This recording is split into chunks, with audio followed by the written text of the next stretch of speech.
কি হয়েছে? কি করে এরকম হলো? তুই ঠিক আছিস তো মৌ? হ্যাঁ মা, সেরকম কিছু হয়নি, শুধু মাথাটাই ফেটেছে। যেভাবে অ্যাক্সিডেন্ট হয়েছিল অনেক কিছু হতে পারতো। অ্যাক্সিডেন্ট? হ্যাঁ মা, মৌ রাস্তার মাঝখান দিয়ে হাঁটছিল, তখন একটা গাড়ি এসে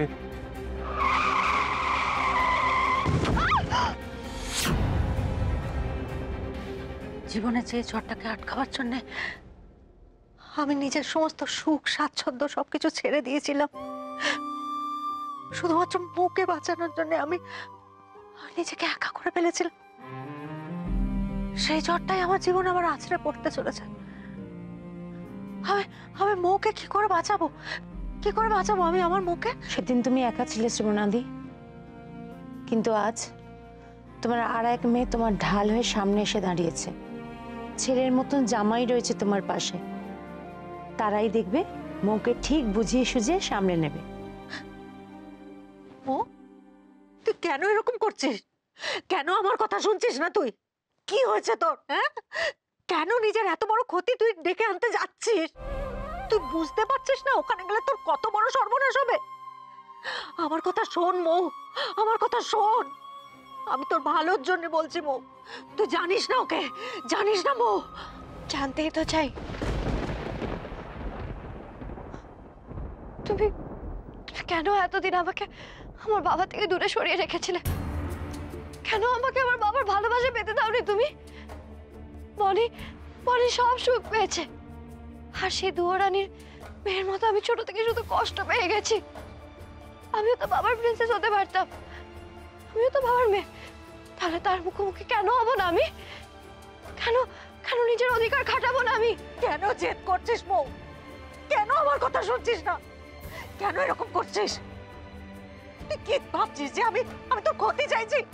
কোন মা তার সন্তানের ক্ষতি চায়? ও আমার কথা শোন। বনি বনি, তুই মুখে বোঝা। এটা তো সত্যি মা যে ছোট থেকে আমি যেমন তোমাকে পাইনি, মৌও তো বাবাকে পাইনি। কেন সেটা আমি তোমাকে জিজ্ঞেস করবো না, তবে তোমাদের দূরত্বের জন্যই তো তুমি তোমার সন্তানের ক্ষতির ভয় পাচ্ছ, তাই না? তাহলে মা হয়তো তুমি কখনো নিজের সন্তানের ক্ষতি চাইবে না। তাহলে মা,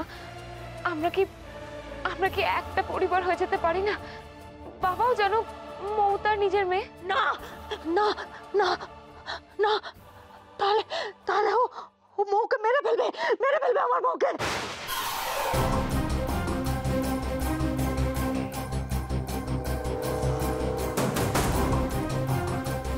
বাবা ওকে মেরে ফেলবে?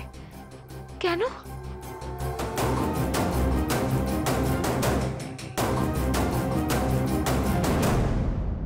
ইন্দ্র, একটা কথা আমি স্পষ্টভাবে বলে দিচ্ছি, আমার বনির যদি কেউ ক্ষতি করার চেষ্টা করে তাকে আমি ছাড়বো না। এই মৌ মেয়েটাকে আমি ছাড়বো না, দরকার পড়লে ওকে শেষ করে দেবো আমি। আপনি কেন এত টেনশন নিচ্ছেন? হতে পারে তো ওটা মৌয়ের গলা নয়, অন্য কারো গলা। না না ইন্দ্র, আমি পরিষ্কার শুনেছি ওই মৌ চেঁচাচ্ছিল। তারপর শেখর শেখর আমার লাইনটা কেটে দিল। আমি ভাবলাম হয়তো অ্যাক্সিডেন্টলি হয়েছে, আবার ফোন ট্রাই করলো, আবার কেটে দিল। এরা সবাই মিলে আমার সাথে কি ষড়যন্ত্র করছে বুঝতে পারছি না। আমার খুব ভয় করছে ইন্দ্র, কোনো ভয়ানক ক্ষতি না হয়ে যায়। সোমনাথ দা, আপনার এমনিতেই প্রেশার। কোচি, তুমি একটু সোমনাথকে সামলাও, এরকম করতে বারণ করো। মামা, আমার খুব চিন্তা হচ্ছে। মেসমশাইয়ের কাছ থেকে শুনে আমিও নতুন বউ শেখরকে ফোন করেছিলাম, কিন্তু কেউ ফোন ধরেনি। কি এমন কাজে আছে যে ফোনটা ধরার সময় নেই? ওরা কোথায় আছে, কি অবস্থায় আছে, কে জানে। বনি কোথায় যায় সেটা জানতে পেরেছো? হ্যাঁ ইন্দ্র, আমি আজ বনিকে ফলো করে গেছিলাম, কিন্তু গেট যে মহিলা খুললেন তাকে আমি চিনি না। এটাই তো আমার সব থেকে বড় প্রশ্ন, বনি ওই বাড়িতে কেন যায়? সেদিনকে আমি ওর জন্য কেক নিয়ে গেলাম, ও আমার সঙ্গে এক মিনিটও কথা না বলে তাড়াহুড়ো করে বেরিয়ে গেল, বললো কোন আত্মীয়র বাড়িতে যাচ্ছে। আমি অবাক হয়ে গেলাম, ও কোথায় যাওয়ার এত তাড়া? আজকাল বনির কোনো কথাই আমি বুঝতে পারি না, মা মা মা মা করতে থাকে, মায়ের নানা প্রসঙ্গ টেনে আনে। ইনফ্যাক্ট কাল সুমনার মতন ওই ডোকার ডালনাও করেছিল।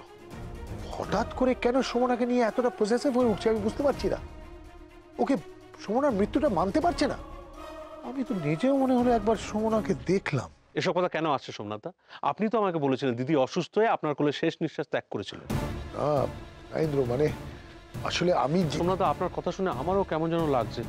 আচ্ছা সোমনাথ দা, দিদির মৃত্যুর ব্যাপারে আপনি কোনোভাবে আমাদেরকে মিথ্যে কথা বলেননি তো?